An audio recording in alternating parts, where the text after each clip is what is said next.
Hello student, myself Rakesh Dikshit, your social science teacher. Today I am discuss with you power sharing part 3. Student first और second video में हम लोगों ने पढ़ा था क्या? फर्स्ट और सेकंड वीडियो आपने नहीं देखा तो इस वीडियो के डिस्क्रिप्शन में हमने लिंक दे रखा है, वहां से आप फर्स्ट और सेकंड वीडियो देख लें, तब इस वीडियो को स्टार्ट करें। फर्स्ट वीडियो में हमने पढ़ा था what is power sharing. Power sharing means distribution of power between different organ of government, different level of government. And second video ethnic composition of Sri Lanka पढ़ा था, जिसमें हमने पढ़ा था सिंहला क्या है, मेजॉरिटी में है और तमिल माइनॉरिटी में है। And also we discuss about ethnic composition in Belgium, in which Dutch speaking peoples is majority and French speaking people is minority. इस कंडीशन में in both these country majority supersede and could impose its will on minority. तो देखते हैं इन countries में what happened. First, I will talk about Sri Lanka. Sri Lanka emerged an independent country in 1948, and Singla community is majority in Sri Lanka. As a result, Singla community elected government democratically and adopted the practice of majoritism. First हम लोग देखें मेजोरिटिज्म कहते किसे हैं। Ism का मतलब होता है सिस्टम, व्यवस्था। कैसी व्यवस्था? जिसमें मेजॉरिटी को प्रियोरिटी दी जा रही है। डिफिनीशन देखें तो द आइडिया और belief that the majority community should rule of the nation is called majoritism. Means majoritism is a belief that the majority community should rule the nations. मतलब जिस majority एक ऐसे सिस्टम को कहते हैं जिसमें मेजोरिटी कम्युनिटी को यह बिलीफ हो कि वही इस नेशंस में मेजोरिटी में है, इसलिए उन्हें रूल करने का राइट्स है। अब श्रीलंका में मेजोरिटिज्म को एडॉप्ट कैसे किया गया? First, in 1956 an act was passed which recognised Sinhala as the official language. एक 1956 में एक्ट पास करके सिंहला को वहां का ऑफिशियल लैंग्वेज रिकॉग्नाइज कर दिया गया। वहां दो ही लैंग्वेज थे, तमिल और सिंहला, लेकिन वहां अकोमोडेशन न एडॉप्ट करके वहां सिंहला लैंग्वेज को ऑफिशियल लैंग्वेज डिक्लेयर कर दिया गया। जबकि आप इंडिया का ही कॉन्सेप्ट देखिए, इंडिया में भी डेमोक्रेसी है, लेकिन हमारे यहाँ डाइवर्सिटी है और डिफरेंट लैंग्वेज अडॉप्ट किया गया है। 22 लैंग्वेज इंडियन कॉन्स्टिट्यूशन के शेड्यूल 7 में एक्सेप्ट किया गया है, but no language recognised as a national language in India, but in Sri Lanka Sinhala recognised as a official language. Then constitution amended to protect and extend the Sinhala language. Sinhala language को protect करने के लिए constitution में संशोधन भी किए गए और साथ ही साथ सिंहला लैंग्वेज स्पीकिंग पीपल की जो रिलीजन थी बुद्धिज्म, उसको भी प्रोटेक्ट करने के लिए कॉन्स्टिट्यूशन में अमेंडमेंट किए गए। The government preference Sinhala speaking people in government job and university admissions. तो गवर्नमेंट द्वारा प्रेफरेंस दिया जाने लगा सिंहला स्पीकिंग पीपल्स को गवर्नमेंट जॉब में और यूनिवर्सिटी में एडमिशन के दौरान।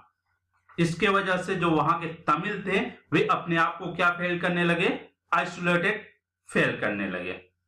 They thought that even the constitution was against them.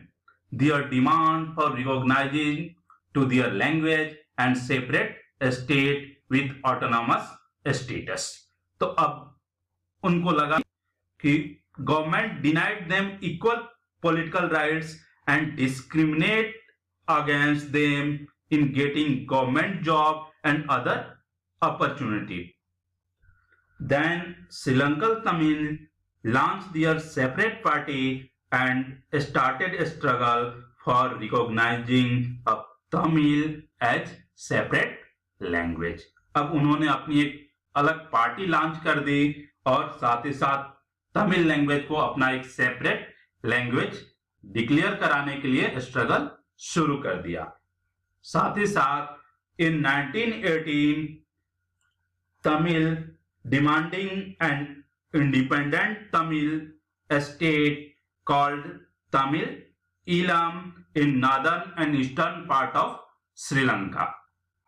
1980 में उन्होंने एक सेपरेट तमिल ईलम स्टेट की डिमांड भी कर ली। कहा? नॉर्दर्न और ईस्टर्न पार्ट जो श्रीलंका का था उस एरिया में। अब इस डिस्ट्रस्ट का रिजल्ट क्या हुआ? श्रीलंका में सिविल वार स्टार्ट हो गया। The distrust between two community turn into widespread conflict is soon turn into a civil war. अब आप कहेंगे सिविल वार क्या है? वार तो आपने सुना है। Civil war when conflict between citizens in a country turn like a war, that is called civil war. Generally war जो है वह fight between two countries army, but civil war different ethnic composition people fight within country, that is called civil war. मतलब एक ही country के civilians जो जिनके different ethnic composition है वो अपने इंटरेस्ट के लिए अपने कंट्री में ही आपस में ही अगर लड़ने लगे, इस कंडीशन को हम क्या कहते हैं? सिविल वार। श्रीलंका में भी तमिल और सिंहला पीपल के बीच में सिविल वार शुरू हो गया और इसका रिजल्ट क्या हुआ? As result thousand of people of both the community have been killed. Many family was forced to leave the country as refugee and many more lost their livelihood. Refugee समझते हैं? Refugee means a person who has been forced to leave her country for political or religious reason, that is called refugee. इसका effect क्या पड़ा कि social, cultural और economic setback country में उत्पन्न हो गया। यह सिविल वार श्रीलंका में खत्म होता है 2009 में।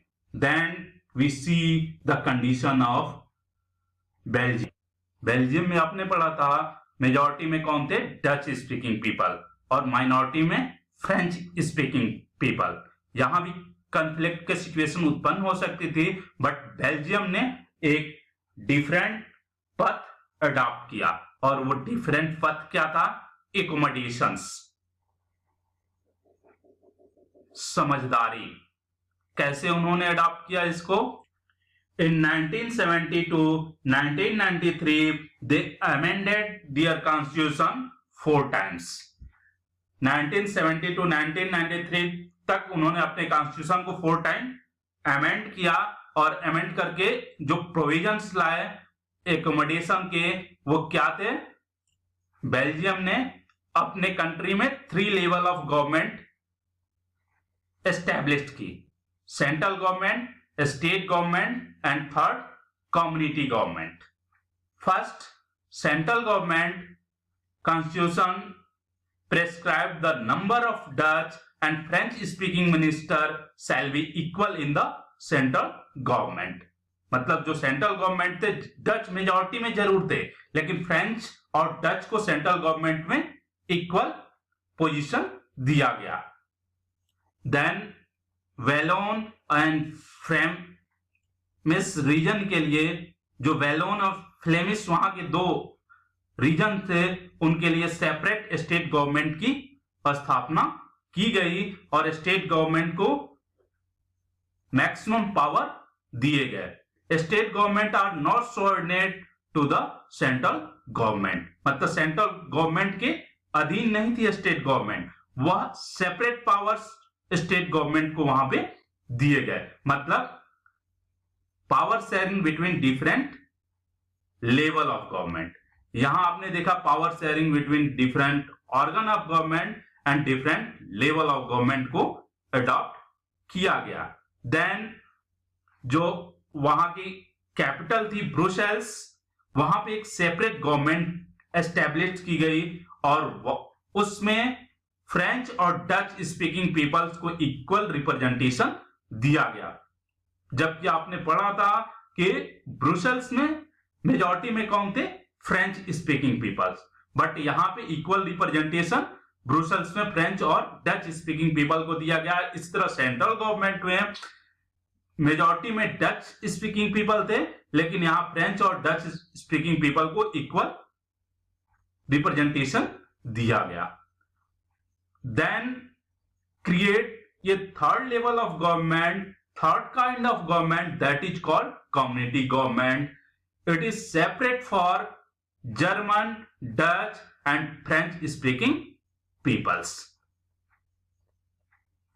Means the peoples belonging to Dutch, French and German speaking elected the third kind of government, that is called community government. अब community government के rights क्या थे? Community government decide the matter related culture, education and language related issue। अर्थात community government Dutch, French और German speaking people के लिए different थी, अलग अलग थी, और ये